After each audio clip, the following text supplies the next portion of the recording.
G'day there, my name's Chris. And I'm Nathan. And this is CinemaBiosis, the show where we take a look at a movie and its weird and oftentimes baffling connections to other media. And today we're talking about the movie Ghosthouse from 1988, directed by Italian schlock-meister Umberto Lenzi, who is involved with some extremely highbrow cinematic classics like Eaten Alive, Cannibal Ferox, and of course, Nightmare Beach. Oh, really? Yeah, and I mean, that's a super underrated film we both enjoy. Yeah, we love it. That's why we did a trash video on it. Please open the...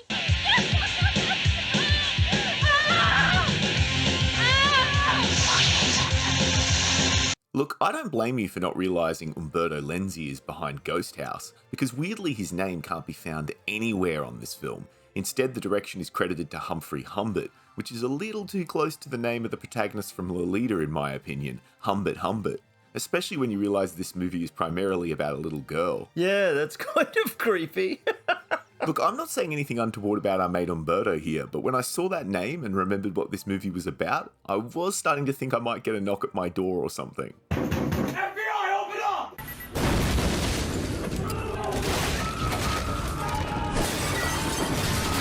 But all jokes aside, most Italian horror films of this kind can be described pretty accurately by a line from Ghosthouse itself. Nothing's gonna happen. This is getting boring. But this movie is a completely different beast in that regard. Hey Nathan. I stayed awake through the whole thing. We might have to end this video right here, because if that's not the best review for an Italian C-grade horror, I don't know what is. Idiots! You're all against me. I hate you.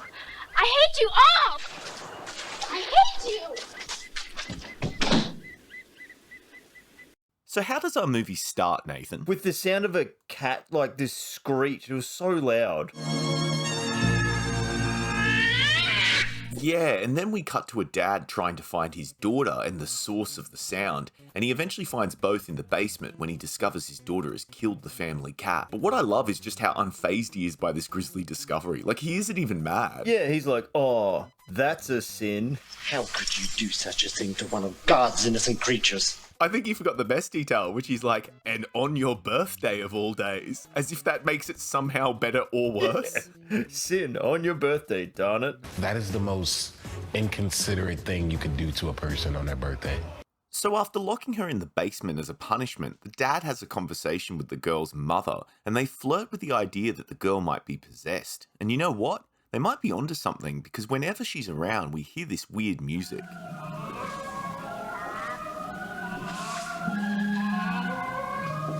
Yeah, can they not hear that? Is that like a thing that they can hear, or is that just meant to be like a background noise? Or is that what she hears? I really don't know, hey. Sometimes it feels like it's the soundtrack, but it later becomes an actual plot point. Yeah, because the characters will be like, they'll be like, oh no, when you can hear the noise. I'm like, oh, they can hear it. And then other times they just like ignore it. They walk around the house and there's this awful, I don't know what the sound is, but it's terrible. It's like a weird mix between creepy chanting and sassy carnival music. It's like the kind of thing a rip-off Pennywise would listen to.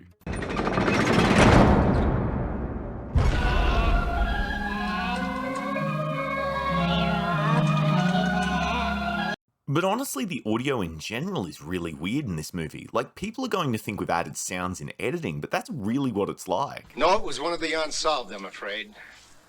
Just like the death of the little girl. At one stage, someone is walking around and it's like a horse clopping. Well, I'm just wondering if they lost, like, the audio or something from it when they were trying to go from Italian to English. So they just had a guy in a room, they're like, you've got to redo all the audio. He's like, ah, crap. All right. Look, I wouldn't be surprised, because some of the scenes in this movie are so badly redubbed that it actually reminds me of Things, that super low budget film where they redid most of the audio after shooting.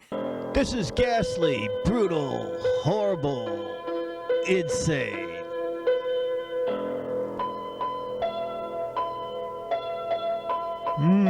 That's human blood, all right.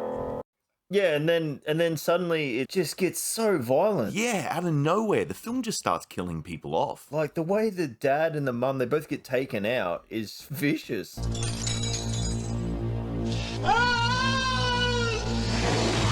And look, as a viewer, you start to suspect something supernatural might be going on, because the hand of the killer looks like a rotting zombie hand, and our little girl in the basement pulls out a doll and starts to stroke its cheek creepily. And I mean, if you know your horror films, this doll might look a little familiar, hey? Did an Italian person see Poltergeist? And that's what this is for? Yeah, part of me thinks the original title for this film might have been Poltergeist House, but they thought that was too on the nose.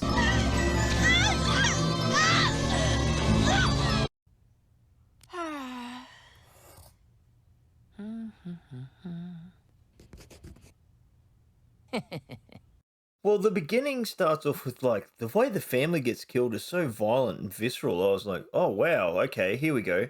Then it just cuts to, like, upbeat music. Oh, it's so jarring.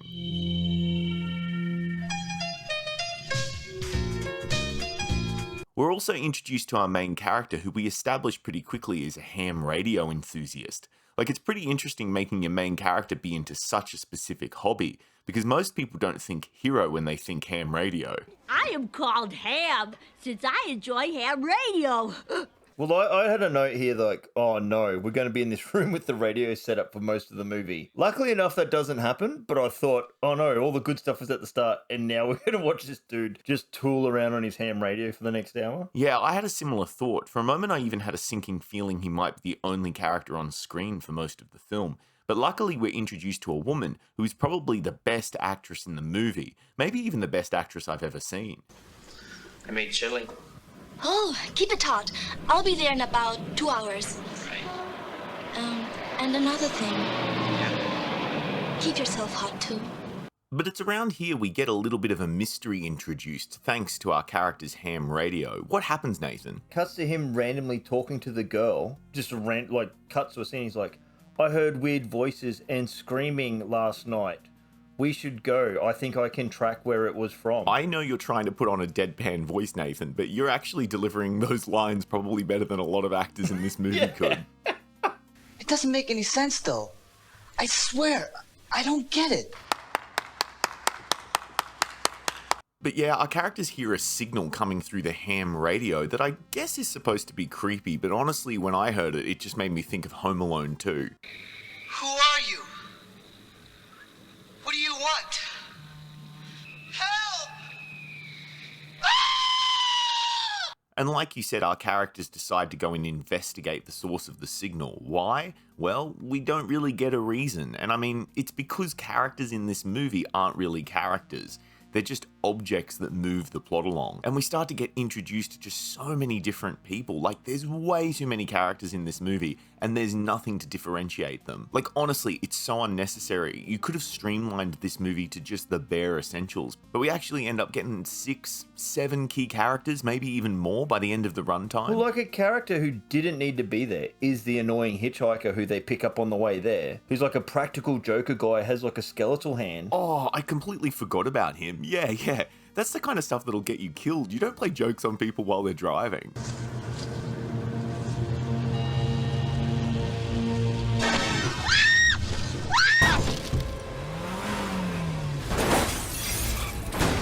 They drop him off. He disappears for like 40 minutes. Pops up again. Practical jokes someone else. And then next time you see him, he's dead.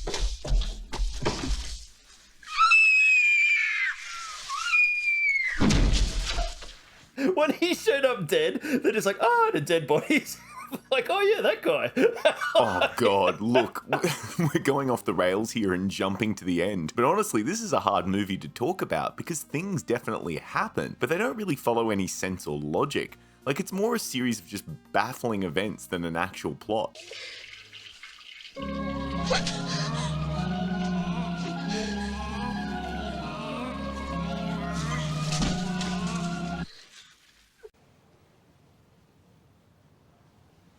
Right.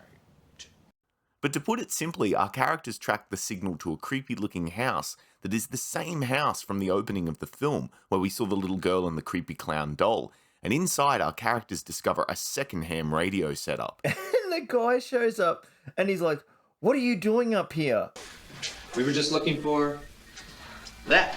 Oh yeah? It's mine.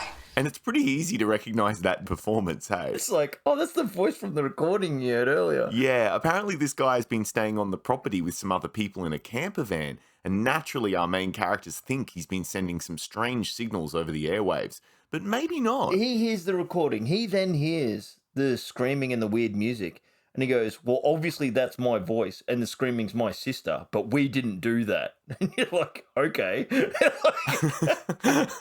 Yeah, it's like you acknowledge it's you can hear it's you, but you're not even fazed by the fact you can't remember any of this happening. For Christ's sake, will you cut it out? We got enough trouble as is around here.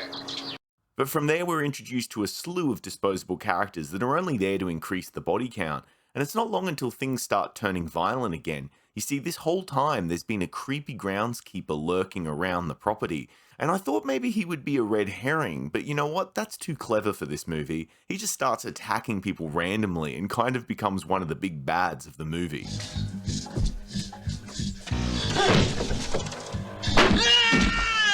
And do they take out the groundskeeper at the end?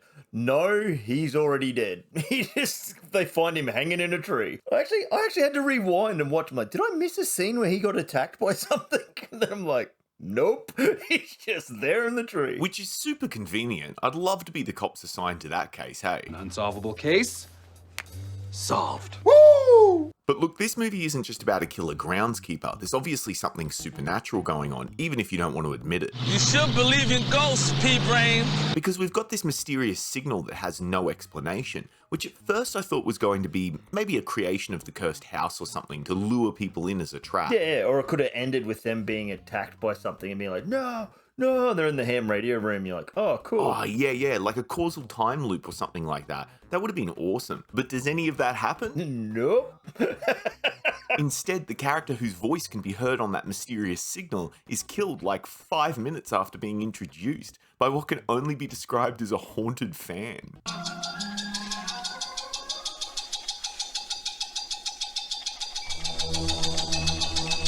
For God's sakes! Somebody help me! Like, it makes absolutely no sense. They're not even near the ham radio to send the signal. And I mean, I don't even understand the logistics of how that fan killed him. No, it's not plugged in. Like the detectives, that's when the cops show up and they're like, fan must have broken. Oh god, yeah, people in this movie just accept weird things so quickly. Like, even our main character, Mr. Ham Radio, who doesn't really buy into the supernatural at first, becomes a believer pretty damn quickly. You can't know what's gonna happen in the future. Yes, you can. Cases of precognition have occurred. Since when are you into that stuff? About 45 minutes. But I don't blame him really, because the rest of the movie is pretty much a non-stop barrage of weird supernatural scenes. Like, the camper outside belonging to our near-identical gaggle of characters is attacked by something unseen.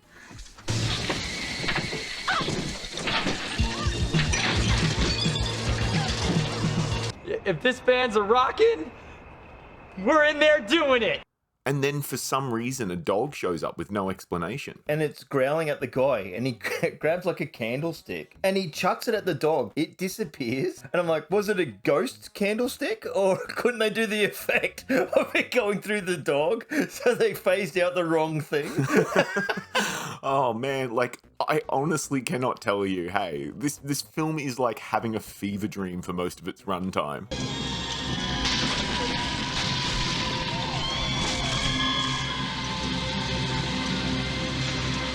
One of my favourite moments is when the girlfriend of Ham Radio finds the doll from the opening of the movie, and suddenly everything starts flying around the room. Well, she's just screaming her head off for some reason. I'm like, just leave the room. Like, what are you doing? Stop standing there.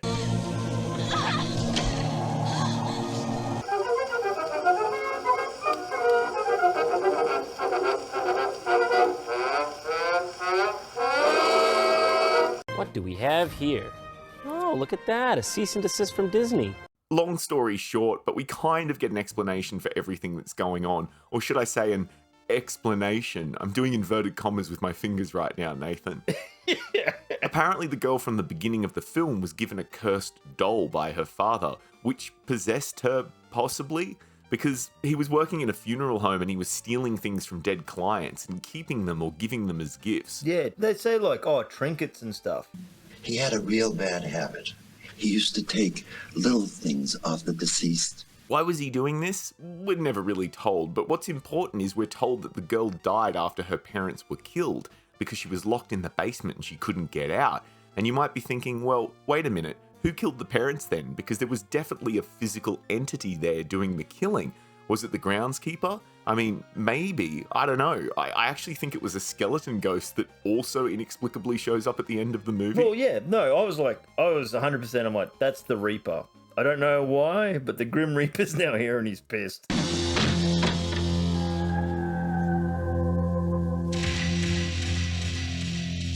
I mean, it could have been. Who the hell knows? Maybe it was the person who owned the doll getting revenge. Or maybe it was the Grim Reaper. Hell, it could have been someone going to a Misfits concert who accidentally walked on set.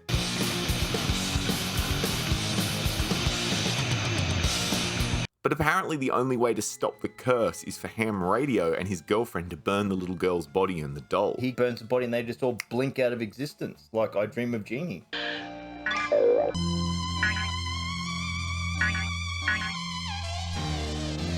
I definitely thought something else was going to happen, hey, but nope, that's it. And there's only one way to describe that finale, really. Well, that was anticlimactic. It's kind of apt that so much of this movie is focused on a house as well, because the original Italian title for this film is actually La Casa, which means the house. Or should I say, it's really La Casa 3. What? So there's 2 movies that precede this one, and 4 that come after. There's 7 La Casa movies. Hang on, what? So is that why there's stuff that happens in this that makes no sense because it's meant to be a sequel? Or are they all just separate films? No, not at all, because they're separate films. So, in true Italian schlock fashion, there's some hazy naming conventions going on here, just like Alien 2 Solitaire, which we reviewed a while back. It's immobile. Waiting. It's above your head. Originally, Ghosthouse was a standalone movie and was going to be released that way in certain regions, but when the film was picked up by a distributor, it was renamed La Casa 3, Ghosthouse, to cash in on the success of La Casa 1 and 2, both of which you've seen, by the way, Nathan. I was about to say I want to see these movies, but apparently I have. What are they? La Casa 1 and 2 are, respectively, Evil Dead 1 and 2. What? So this is technically Evil Dead 3 in certain regions. Wow, how disappointed would you be? You'd be like, where the hell's Ash? I'll swallow your soul! I'll swallow your soul! I'll swallow your soul! Swallow this. Now, this is where it gets even more crazy to me. What do you assume La Casa 4 is? I would have thought Army of Darkness, maybe. Yeah, I was about to say, it'd have to be like Army of Darkness. Now, is this where I tell you Army of Darkness doesn't figure into this at all? Really? La Casa 4 is actually released in this region as Witchery, which stars David Hasselhoff and Linda Blair. And it's completely unrelated to Evil Dead, and it's completely unrelated to Ghosthouse.